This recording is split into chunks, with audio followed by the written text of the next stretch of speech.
welcome to the archive. I'm excited to have you. For the listeners, we have Malikia Johnson here, and she is the co-creator of the Take Care of Each Other tour. It's a world tour, honestly.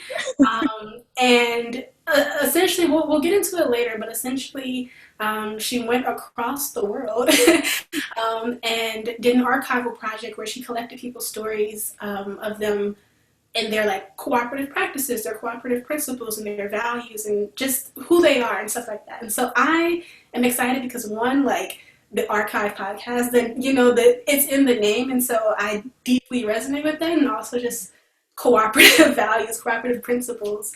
But first, I want to start off with like, how are you doing in this time?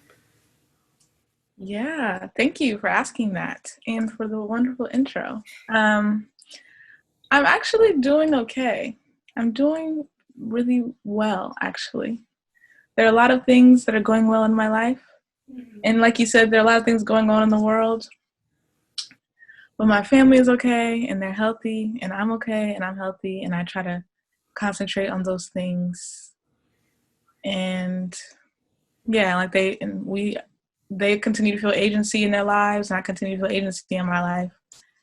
In like the projects that I'm working on and stuff like that, and their contributions to the world. I've come to a realization recently that I think that the world isn't as bad as a lot of my friends think it is.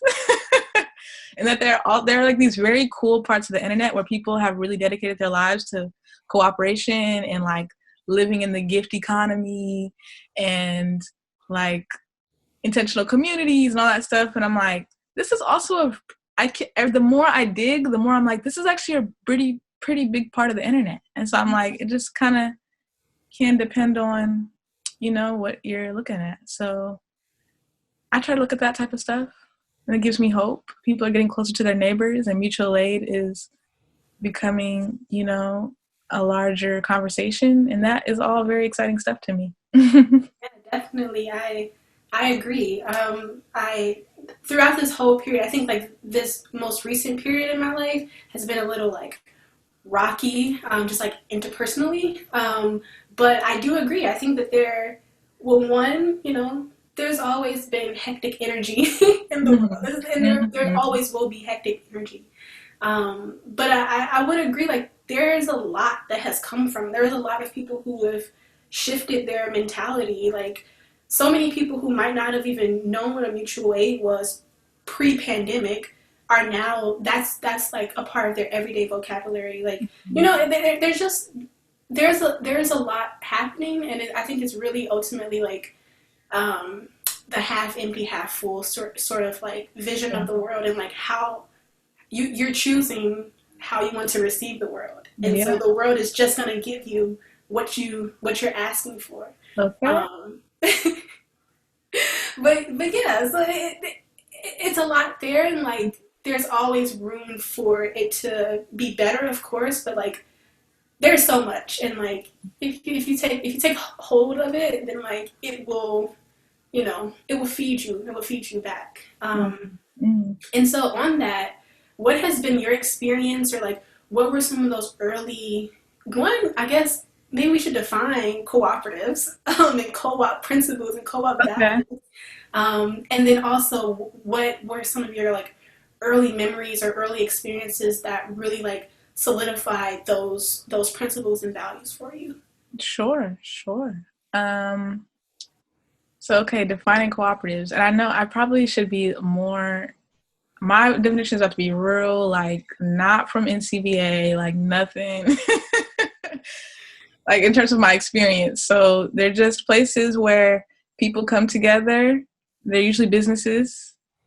I'm going to say, yeah, it's a business structure. It's a business model where people have democratic ownership over their work or their housing or their food, like grocery cooperatives and things like that.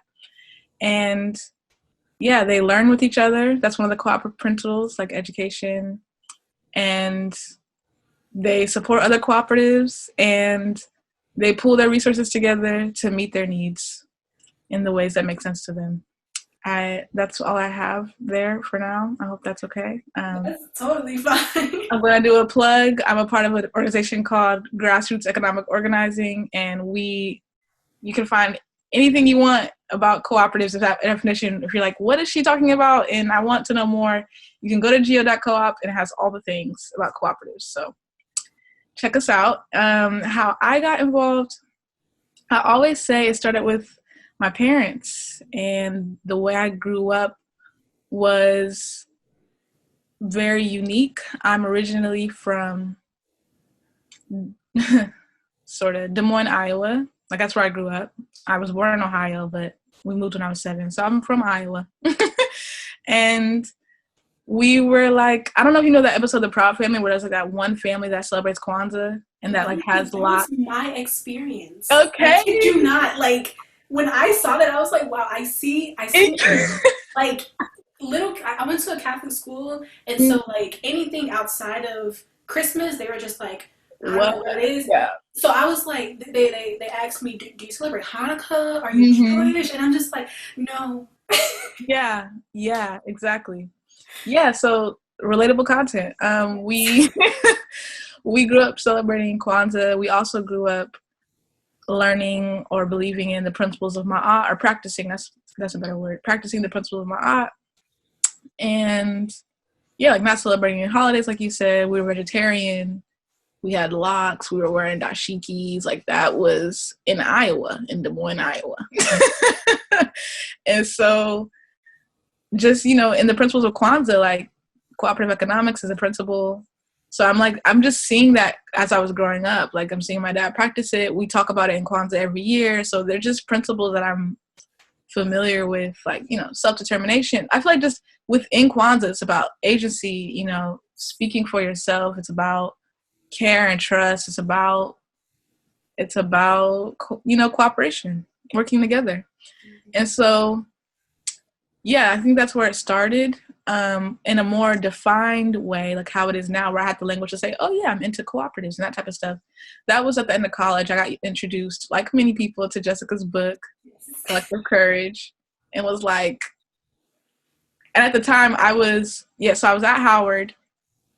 I was the president. Was I the president? Yeah. My last year, I was the president of what we say is like the Blackest organization on campus, called Ubiquity.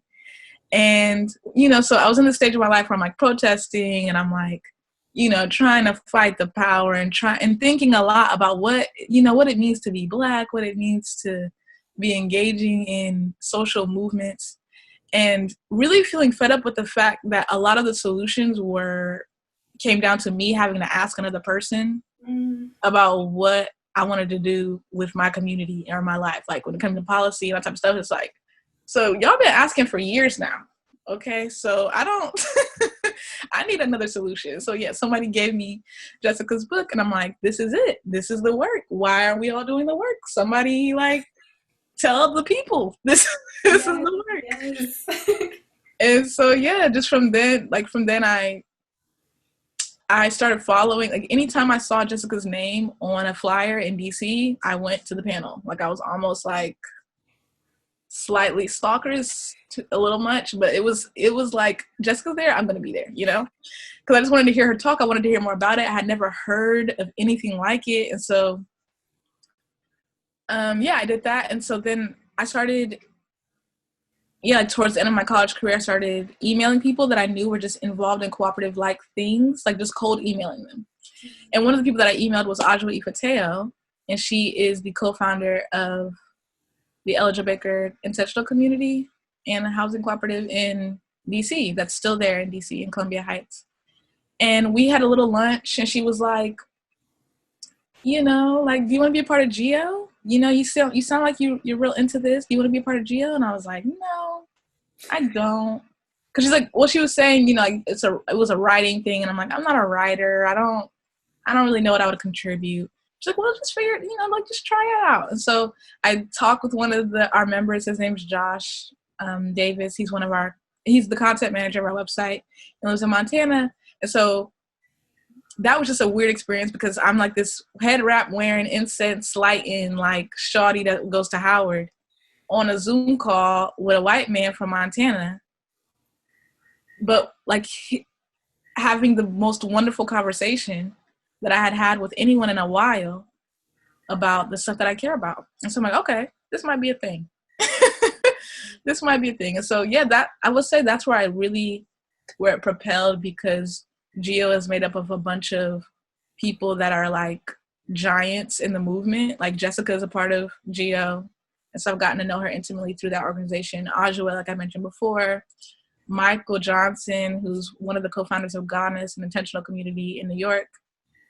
Jim Johnson, who's like, he's a co-op developer, but like all these other things, and a most amazing man. And so, yeah, it's like all these people that have been doing this work, that have committed themselves to this work for like 40 years, 50 years. Ajua and Jessica like met through this work and are still best friends to this day. And so it was just like, it was the perfect place to be and to stay. And I still, and nothing, all the things, even the tour, which we'll get into, like it all stems from me deciding to join Geo, really, because I got to join people that decided to do this and committed themselves to this life.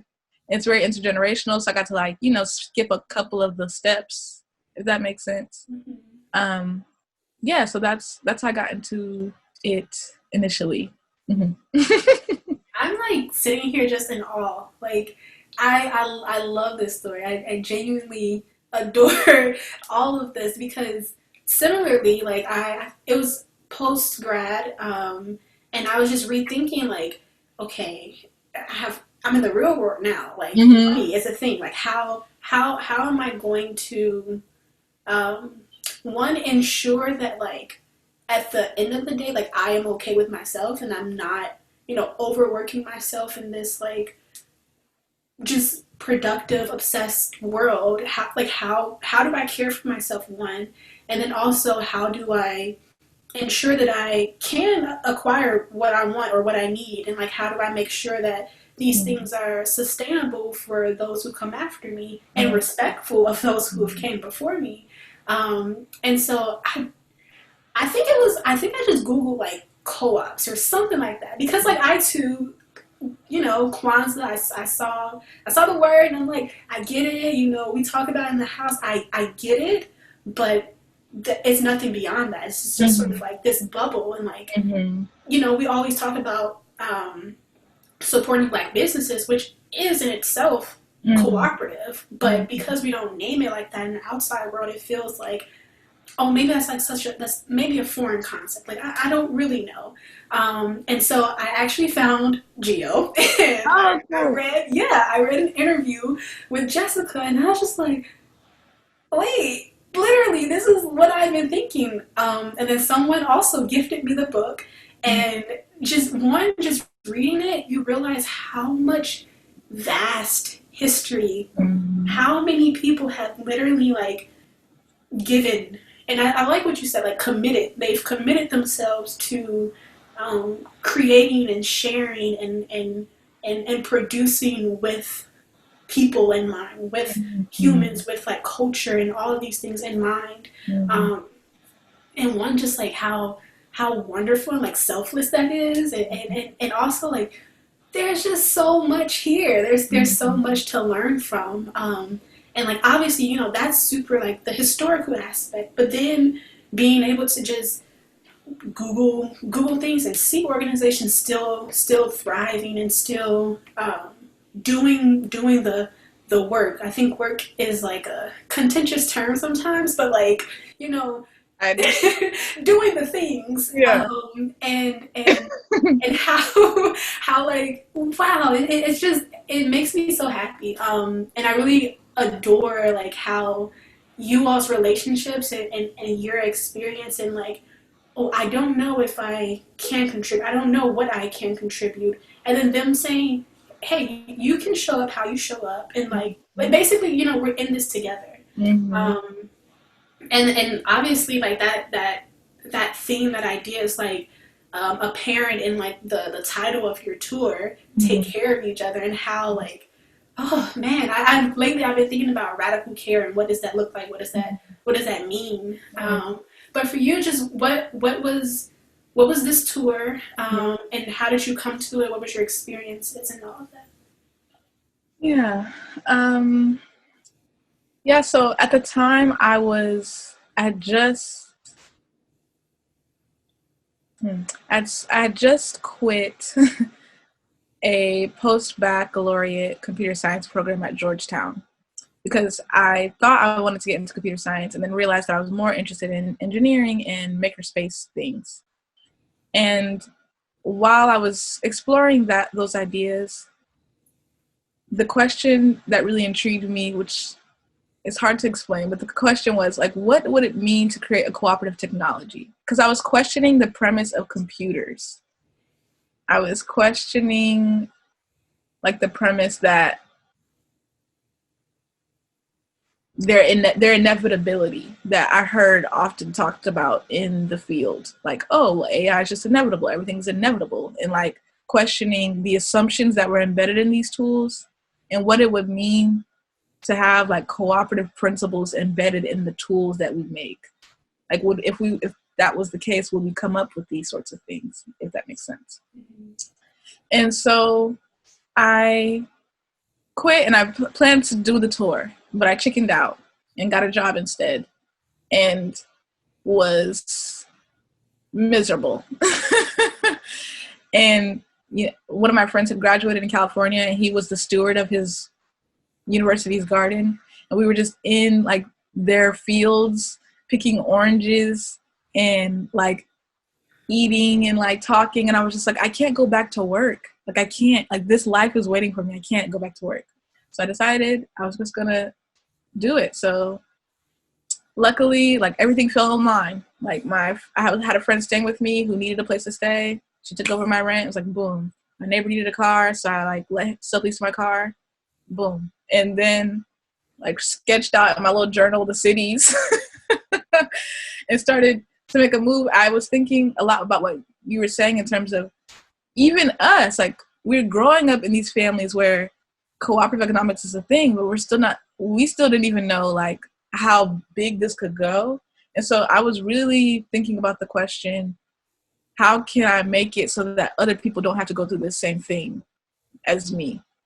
I also was working as a librarian for some years while I was at Howard and while I was at Georgetown. So archiving has just been a part of my thought process. Librarian is strong. I worked at libraries doing digital, like archive assistant work. That's what I was doing. Yeah. I was like around libraries often. So I'm thinking about archiving often. And so, yeah, I was like, I'm going to go on a tour and I'm going to find people that are asking the same questions as me, because at the time, I didn't feel like I had access to enough people that were asking the same questions as me. But I knew that there were other people asking questions because that's just how the world works. So I'm not the only one asking the questions. So I decided I was going to go find them and I was going to go record them and I was going to try to make sure that I wasn't the only one that heard it.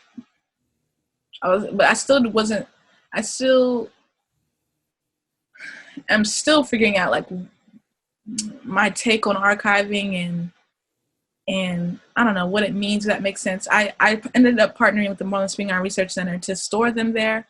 But, it's like not everybody has access to that, archive. And not everybody's even interested enough to go to the library to like find it. And like, we don't own these things that we put audio and all stuff on. Like anytime if anybody says, oh, not today, like not today, like our stories are gone. And so I was thinking throughout the tour a lot about other ways of archiving. In the beginning, I actually wasn't even going to put on the internet. I bought like a bunch of CDs. I was going to burn them on CDs and send them to the people. But my really great friends of mine were like, okay, girl, we get it. You know what I'm saying? We get it. You really trying to, explore. But don't nobody got no CD players no more. And I'm like, okay, y'all right. So maybe I shouldn't do that. But I had like bought a CD player. Like I bought a stack of CDs. Like it was a whole thing. But anyway, so yeah, I was like, okay, I guess I'll put it online. But I got to have an institution or something else. So I partnered with Moreland because I worked there while I was at Howard too. And yeah, so I embarked on the tour and it sort of grew and shaped and did different things as I went to each city. When I was in New York, that was one of my first well, Philly was my first stop, but when New York was like my first stop, it was like, okay, I'm really doing this. And that's where I met you. It was like, okay, I'm really like, or not met, what's the word? Saw you, I guess, encountered. But yeah, like, that was where I was like, okay, this is like a real thing. People are like asking me questions that I don't necessarily know the answer to, that I need to figure out real quick.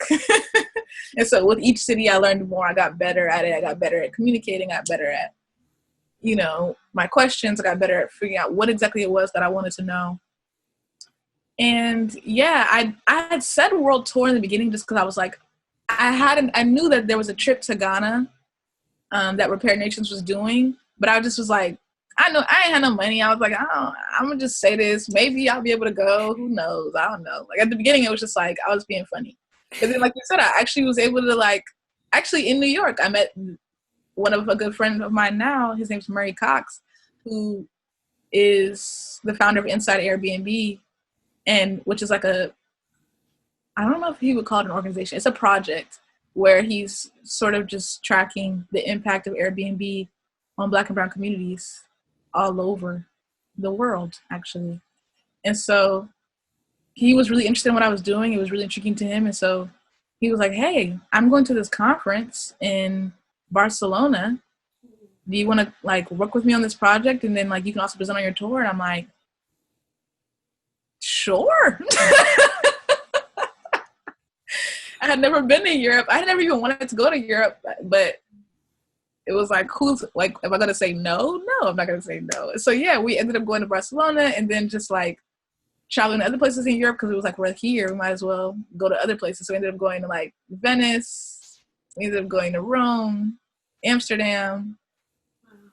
Yeah. And like, it just like, I can't even, it was just so serendipitous and amazing. I got to meet all these people that were doing similar work in Europe and thinking about their worlds in similar ways. And so like now they're still my friends.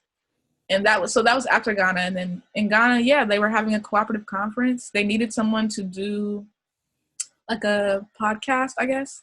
So in exchange for me going to the trip, I did a podcast for them, like was recording people and their experiences the entire time, recorded post interviews after we left Ghana, recorded pre-interviews before we, like, what are you expecting? I did all that, like, I don't know if the word is produced.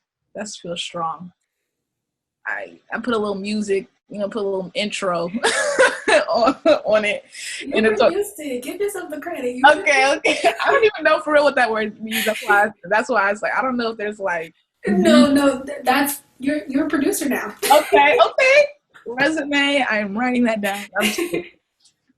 Yeah. So I did that for them in exchange to go to Ghana, and yeah. So I was able. They had a cooperative conference. I recorded it all. We got to connect with people that were doing cooperatives in Ghana and to think about what a Pan-African solidarity economy really looks like. We were like thinking through what that meant. And so together, so that was so cool. I didn't even know that Ghanaians had cooperatives. I didn't know that was a thing, but it is. And so, yeah, I don't know if I feel like I'm blabbering now, but it was just this tour where I was really discovering like asking the questions of myself, asking more and more questions of myself, and then sort of like projecting it on other people, but they found them interesting too. So it worked out. I love that. I feel like I just keep having to say, I'm just so like, oh yes, because same, like, I think manifestation, you ask, you shall receive, like, whoa, who would have thought, like, who would have thought just saying, you know, or even like first and foremost, like, okay, not gonna go back to this school, okay, now I have someone who's willing to take over my home, take over my car, like, and how things just like work out when you are working with the universe rather than like against it. Yes. And so like how that sets you up, you know, that's your foundation, and then to be able to experience all these things and meet these people and just and the root of it is because you are investigating yourself, you know, like, and I don't know, for some people they may look at that and think like, oh, that may be like something that's selfish, but I think that if we take that we're all the same, we're all on the same on these similar quests for like certainty and truth and understanding. By virtue of you questioning yourself, you are, like you said, you are able to meet those people who are asking those same questions. It's not just you. There is so much more. I yeah, I love that. Even like with me, like I've been thinking about these things, and to see someone my age, some like to see that come to fruition is just it's so magnificent. I love it. I was scrolling on your website, and there were like a few journal entries. I think it was from the journal entries, but you were thinking about ecosystems, and I know that you already talked about engineering and like technology and how these things interact with the world. And so for you, during your tour, what were some ways in which you were able to give and receive and like just learn about yourself in relation to the environments around you? Yeah. Thank you for asking that. I was just thinking like, oh, I forgot to talk about this really important part, and that question allows me to talk about it. So yeah, that was something I was really nervous about in the beginning, because I was like, I can clean the bathroom, I can cook, I can make shea butter, like concoctions, but like I said, Geo, none of the tour would not have happened without Geo, like just hands down. I was just really supported by my community. That's something I really learned. When your community, I don't know, like when your community supports you, when they believe in you, that's all you really need. Is what I learned.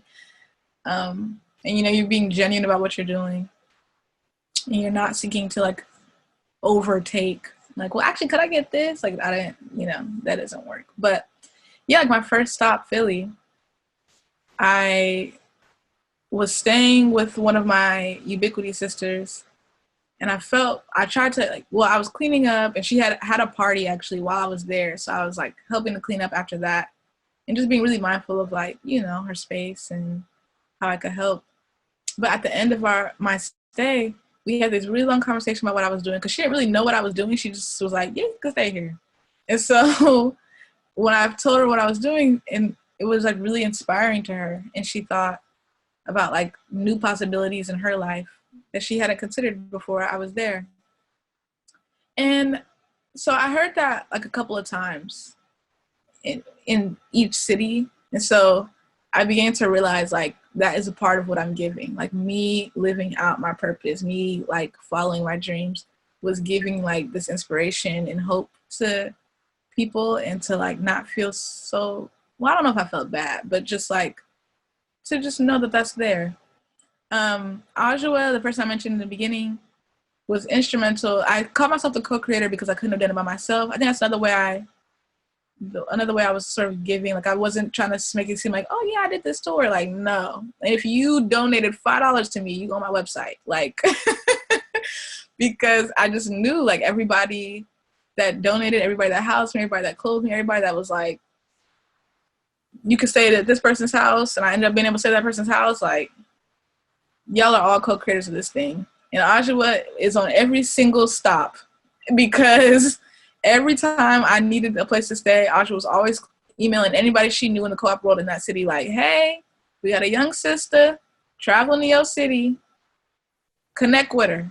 And they always did. Like they always did, off the strength of knowing Ajua. And it was just super resonant meeting. Yeah, and so I guess in giving and taking, what would I learn? Let me pause and think. I know you sent me this question, right? I should have paused some more.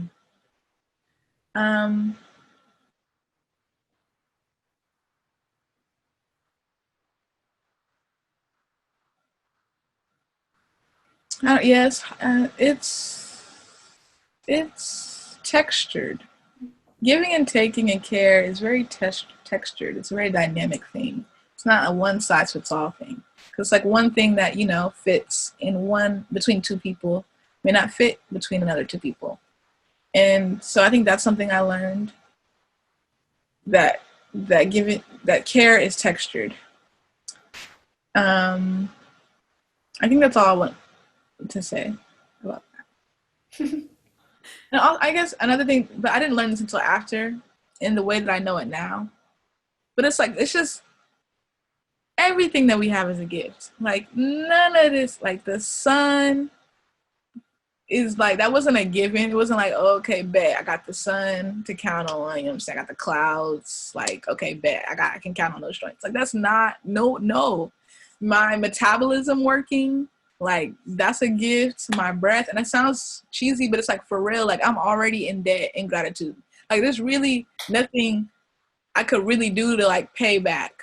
You know what I'm saying? Like, it's just, I was given so many gifts just off the strength when I got here. So it's like, everything I do just has to be in service of something, because somebody, some system, something, because like, when I got here, it was just like gifts galore. And so that's sort of how I think about it now. And I think the tour helped me get there. Mm-hmm. Wow, yes.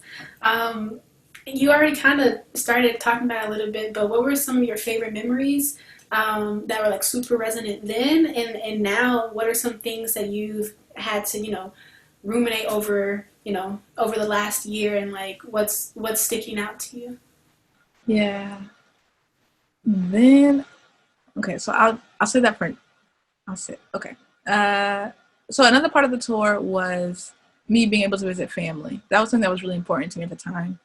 I mean, it still is, but it was a main part of my tour. I made a point to visit Ohio and Chicago because I have a lot of family in both of those places.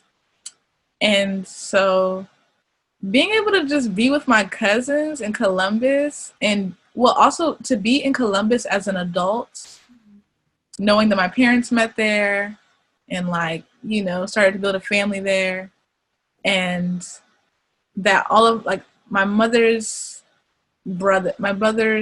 siblings and all of their children, pretty much not all of them, but most of them live there. And so being able to just like be with them, and we're all sort of adults now, so we kind of like got our own places. I don't have to go ask to stay with my uncle. I can stay with my cousin. It's like, oh, okay, you got your own place. Okay, we in this joint. You know what I'm saying? So that was cool. And then also my uncles, I'm trying to remember their names. That's crazy because they're just like uncle da da da da. But Willie B. Johnson and Nathan Johnson, I also interviewed them on my tour. They're really connected businessmen in Columbus. So pretty much everywhere I went, like anytime I went to a city, the way I would find community was finding libraries, finding urban gardens, and finding like open mic spots. Usually if I went to like any of those places, I could find somebody that like was a homie. And so anytime I would just do also like Black owned businesses, bookstores, I try to like find those places anytime I went to a city. And anytime I went to those cities, to those places in Columbus, there was somebody that knew my uncles. So that was cool. Like I had never met, been in a space where I was like, they're like, oh, your uncle is so-and-so? Oh, well, come on in. Come on. Like that whole thing, like that was really cool to experience. Like they just have built these really strong relationships across Columbus. And I got to benefit from them. And like people would donate just off the street, like, oh, your uncle is, okay, they did my business cards. Come on. That sort of thing. That was really cool to see that side of my uncle as an adult. Because, for me, usually it's like, oh, it's just my, like we go visit, but it's like we're just with our cousins. I don't really understand my uncles as people and like what their hopes and dreams are. And so it was cool to be able to understand my family that way. I also got to visit my great grandma, who's 93, and do a 2-hour interview with her, just like me and her. And she was showing me all like her journal is like the back of envelopes. She's got a bunch of envelopes she be writing on the back of when she feel inspired. And so I got to like see all those. That was really cool. I'm trying to think co-op related stuff.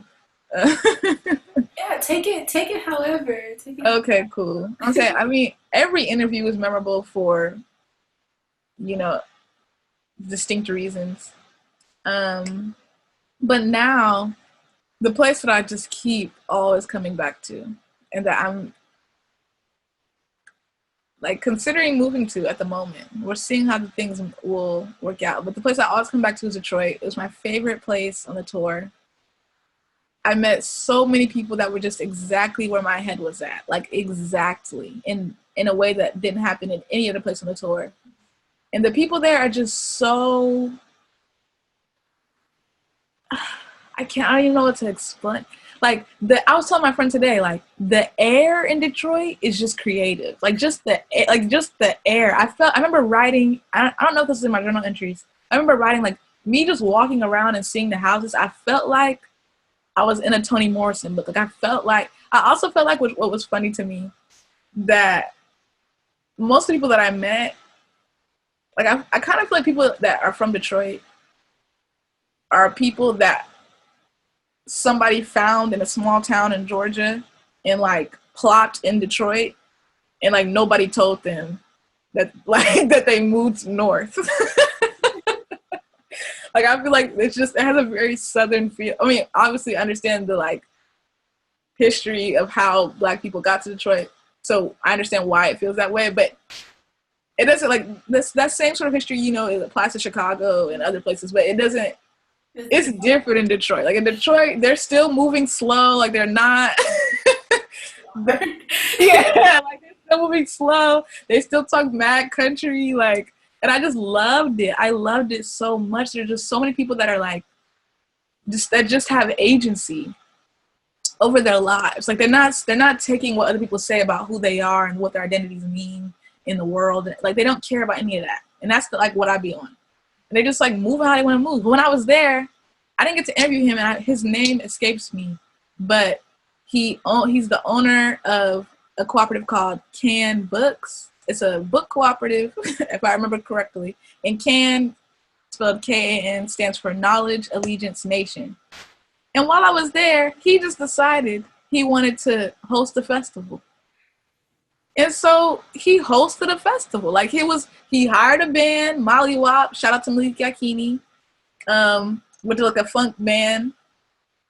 Hired a band, had some vendors. Like that's the energy. Like, okay, what do I need somebody else to do? Like rent it out a park. I don't even know if he rented it out. Like, you know, everybody set up table at the park. We got a stage. We got an AV system. It's a festival. Like, yes.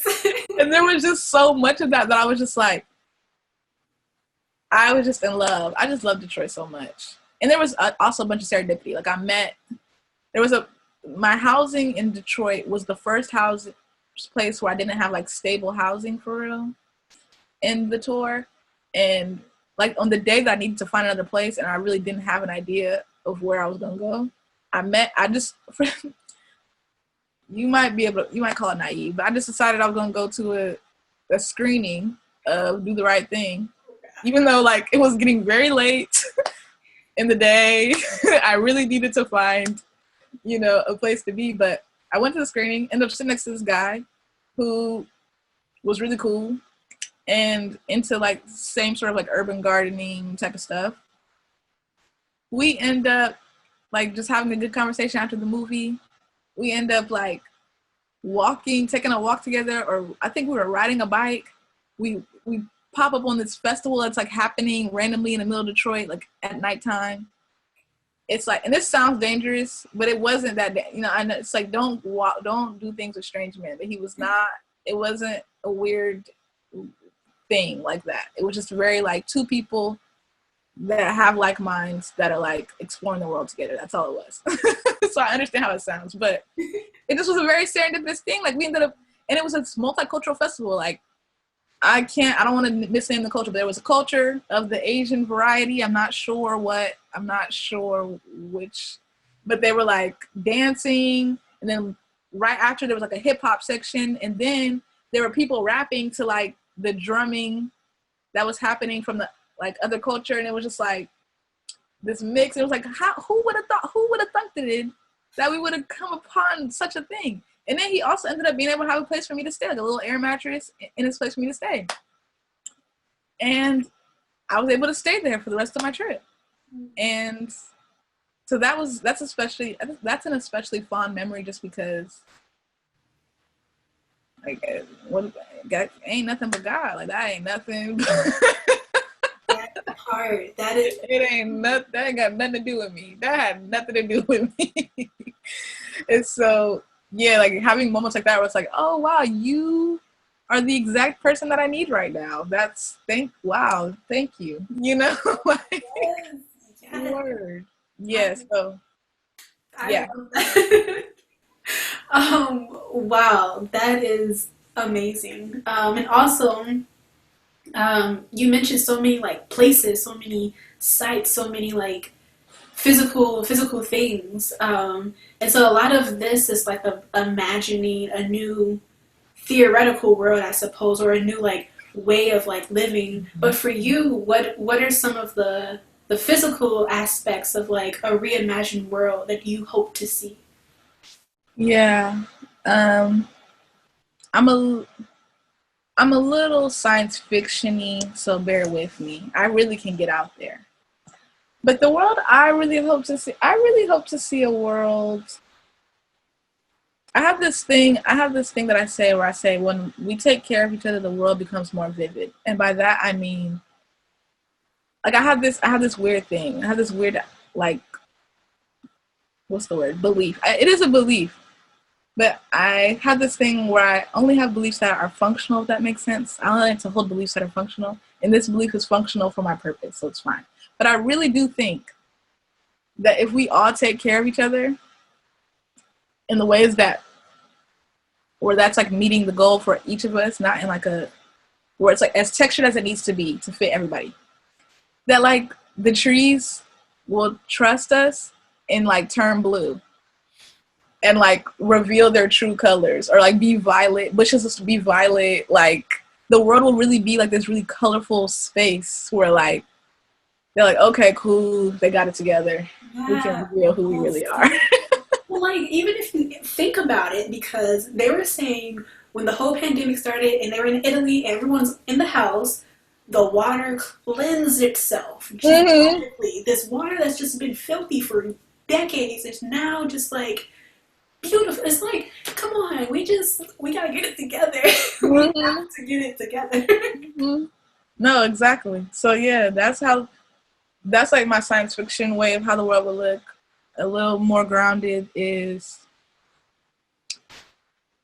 just I'm really into Neri Oxman's work. She's an architect that thinks about things being compostable and having a life, or thinking about their life after um, use, I guess. So her work is really interesting to me. For me, I just like any material that's compostable, any material, and also not forgetting to have poetry in utility rather. Like just because it's utility doesn't mean it can't be poetic. And by that I mean like so I did a project this past, I don't know, I think a couple of months ago, that I called the Sidewalk Project, where I wrote what if questions on the sidewalk just for people to interact with. Just 'cause I needed to like get out and do a thing.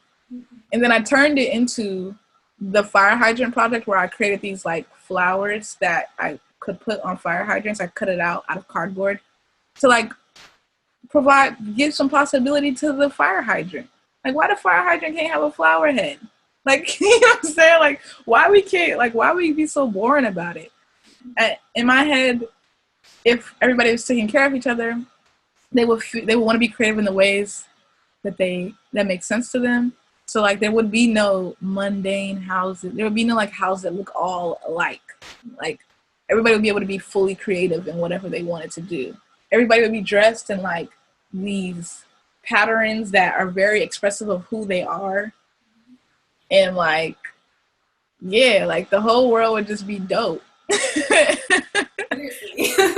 Everybody would just be able to like one of the interviews I had, which was Onyx Ashanti, he said this thing where he was like, dopeness is not this thing that you sort of have to like reach for. I'm paraphrasing, but like it's just something you have to let yourself become, let yourself inhabit.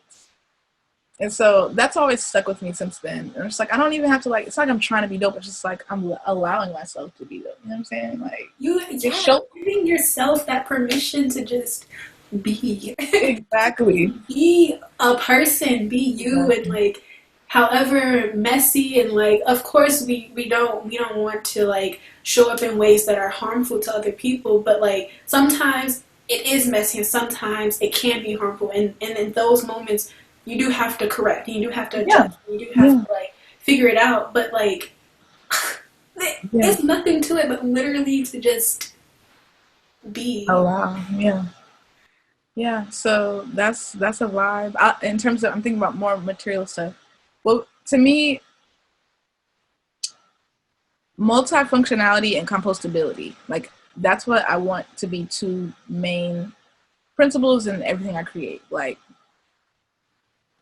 instead of just having a column in a building, like let's think about, can that column be made of material that cleanses the air? Like let's get into it, y'all. Like let's like let's really think about these things. Like why just have a column? Like why not make it a multifunctional thing? Because, and I'm not one of the people that's like, oh, everything should be like nature. I'm not that type of person. But I do think that nature, they've been doing this for a while. You know what I'm saying? Like they've been here for a minute. They've been here longer than us. They got some tricks under their sleeve. You know what I'm saying, that we can look to and be like, okay, where you did it like that. That's how you were saving the water. Okay, we could think about that when we want to save our water or whatever, you know? So yeah, like, and when you look at different things that are happening in the natural world, a lot of them are multifunctional. Like a plant that isn't just, a leaf ain't just a leaf. It's doing a whole bunch of stuff, you know? And to try to create on that same plane is really interesting to me. So the material world being multifunctional and compostable would be really dope. Yeah. So now, with everything that you've learned, you're experiencing, and are continuing to experience, how are you shaping your world in this moment? Yeah, thank you for asking that question. So yeah, the tour work has sort of propelled into this work that I'm doing called Design for the Commons, along with two other partners of mine, Ajua Ipateo. She's a constant in my life and throughout this interview for that reason. And Ebony Gustav, who's like my creative life partner and doppelganger. Um, yeah, we created this thing called Design for the Commons, and it's a budding business. But at the moment, we have these toolkits called a neighborhood toolkit, a workplace toolkit, and we're coming out with a food sovereignty toolkit. And these toolkits are about strengthening care and trust in whatever name I just said, so within neighborhoods or within workplaces.